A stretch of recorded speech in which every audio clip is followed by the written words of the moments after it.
the Rangers are in a good spot up the middle. Corey, left-handed bat, one of the best left-handed hitters out there. Power, defense probably a little underrated, though he was a Gold Glove finalist a couple of years ago. If you hit it to him, he's going to catch it and make a throw. Beyond that, anything's gravy. But he could be better defensively. But the key, of course, is him staying healthy. And it's not just these. It's kind of like Josh Young. It's not just these little injuries. It's throughout his career there have been these massive injuries. Tommy John surgery, broken arm. Yep. Just things. Now these hernias that keep popping up. So it would be nice to see him on the field more this year. I think that would lend credence to him being the best shortstop out there. But he's definitely in the discussion. No doubt about it. And it's an interesting point you make because, you think of the Ozzie Smiths of the world and guys like that. It used to be a small person's position who didn't necessarily have to hit, right? Right. You didn't have to get much offense out of that position. Of course, in this day and age, they don't want to sacrifice offense at any position. Yeah. They want offense from every position in this day and age. But the shortstop position is evolving, and there's no argument that Corey Seager is the best hitter on the Rangers team. Day in, day out, year out, he is a machine at the plate, and that's where his teammates just look at him and marvel. And the list came out, the MLB list came out. We said yesterday, I had seen the list. I thought it was the one that came out today. I had seen the list that Corey was number one. That was from the 2023 season. Here we go for 2025 with the list. And he's second, MLB Network's list, and he's second to Gunnar Henderson. But you look at the names on that list, Jeff, and you wonder, and who knows, it's going to continue to change, but maybe this is the golden age of the shortstop. When you look at the Gunnar Hendersons of the world, Bobby Witt Jr., who was an MVP finalist all the way down in fourth spot, Francisco Lindor, Mookie Betts. I mean, these are all Carlos Correa, De La Cruz. These are guys who are really, really good players and really, really good at that position. Yeah, and that not on the profit there because we're just picking up a tweet, but it's Betts with two T's, guys. If I'm being honest, I kind of disagree with the list. I mean, I think Bobby Witt Jr. is the best shortstop in the game. Corey Seager is definitely top five. If we're going to throw in Lindor from the other league, you make a heck of an argument that he's a pretty talented player. Gunnar Henderson's a nice player, but I think Bobby Witt Jr. is, just one of the best players in baseball. He's a five-tool guy. He's just unbelievable. Can do everything. Yeah, and I think, we've been through this before with the grinder that MLB Network has, and I think it's like 3-year averages, maybe somewhere around there, something like that. I don't know all that goes into it, but Bobby Witt Jr. is damn special. Yeah, and so, but that's it. The names you see there, these are superstar players. They're franchise cornerstones, and you just, I don't know what Mookie Betts is playing nowadays. Is he back to right field yet? I don't even know. Second, shortstop. Yeah.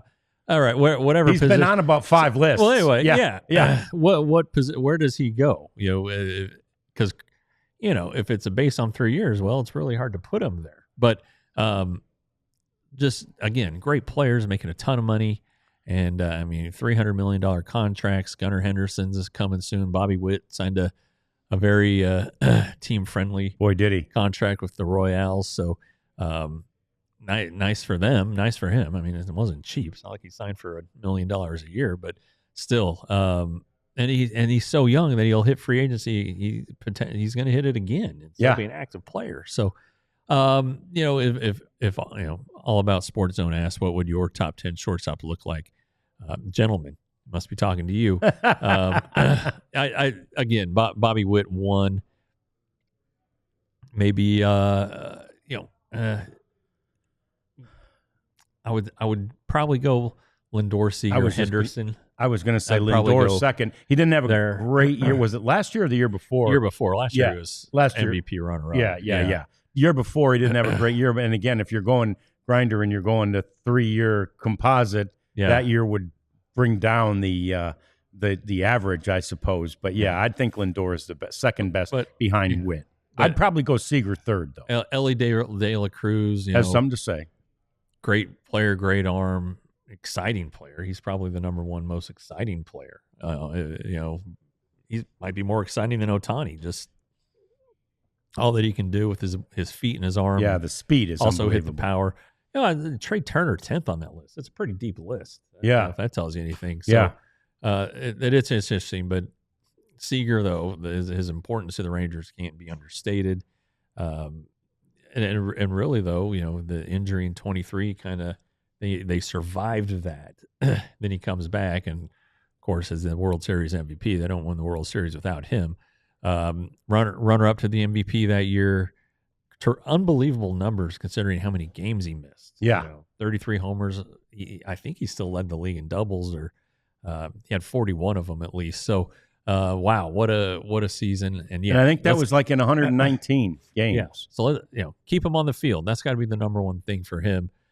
He was at Fan Fest and the awards dinner because he was the Rangers Player of the Year, even though he didn't play in September or much of September with the hernia surgery. Still at 30 homers. He was there. He says everything's good. He started ramping up in early November after the surgery, and last year it was a race to opening day. This recovery, and now it was smoother because he didn't have a deadline to get to. He's going to be fine on when camp opens for position players, which I believe the first full squad workout is the 17th. And last year he was not healthy. So, it'll be good for him. I think he realized the importance of maybe he doesn't need 6 weeks of spring training, right, but he needs more than 3 partial games. And give him a chance to work on things, find his rhythm, see pitches, all that stuff that Corey Seager needs to do, that all hitters need to do. Hey, if he's healthy on opening day and stays healthy, and Jacob deGrom's healthy, you're talking two of the best. Was there just one injury in 23? What was the injury in 23? Well, 23 he had a hamstring. That's what I thought. Right off the bat. Yeah. And then he missed a week in let's say August. I don't remember why. Maybe a similar thing, or he got hit in the arm. I don't remember, but he did not go on the injured list. No. He did go on the injured list, but it was a minimum stay. Came off and was okay. And then it turns out that for an undisclosed number of games at the end of the year, he had the hernia. It did start in the regular season. He was dealing with the hernia thing. So, and for him to win the MVP was pretty remarkable. Josh Hamilton in 11 played the whole postseason with a sports hernia. And there you go, Natalie sprained thumb.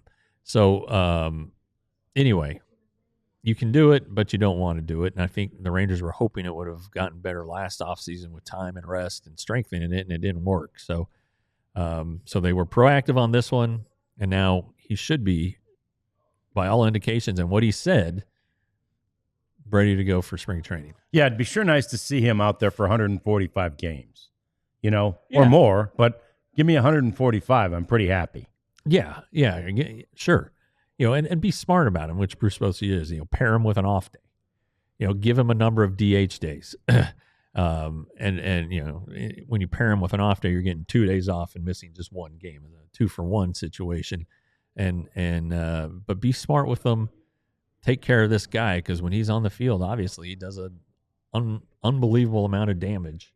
And this offense needs as much damage as it can get. Yeah, the Rangers had, obviously a great shortstop in their previous World Series runs, and Elvis Andrus, young in his career at that time. But actually in that 96, 98, 99 run, they didn't have a great shortstop. Kevin Elster had a great year. Right. And then it wasn't, guys who wasn't Alex Rodriguez or Cal Ripken. No. And Elvis Andrus, as much as we love him, was not a great offensive player. No. So, and I just, for the heck of it, based on my Larry Boa thought. Like Pee Wee Reese is in the Hall of Fame. Right. 126 career homers. Right.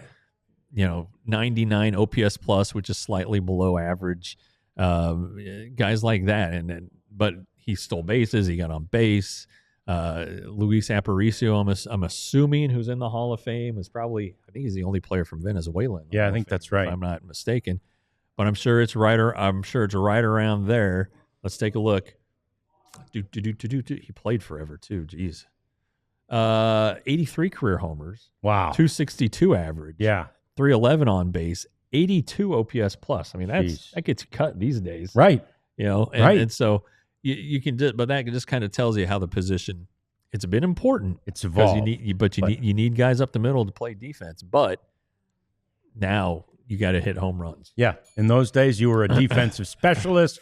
Nowadays, you've got to be more than that. And thankfully for the Rangers, Corey Seager is more than that. We all silly like the mayor.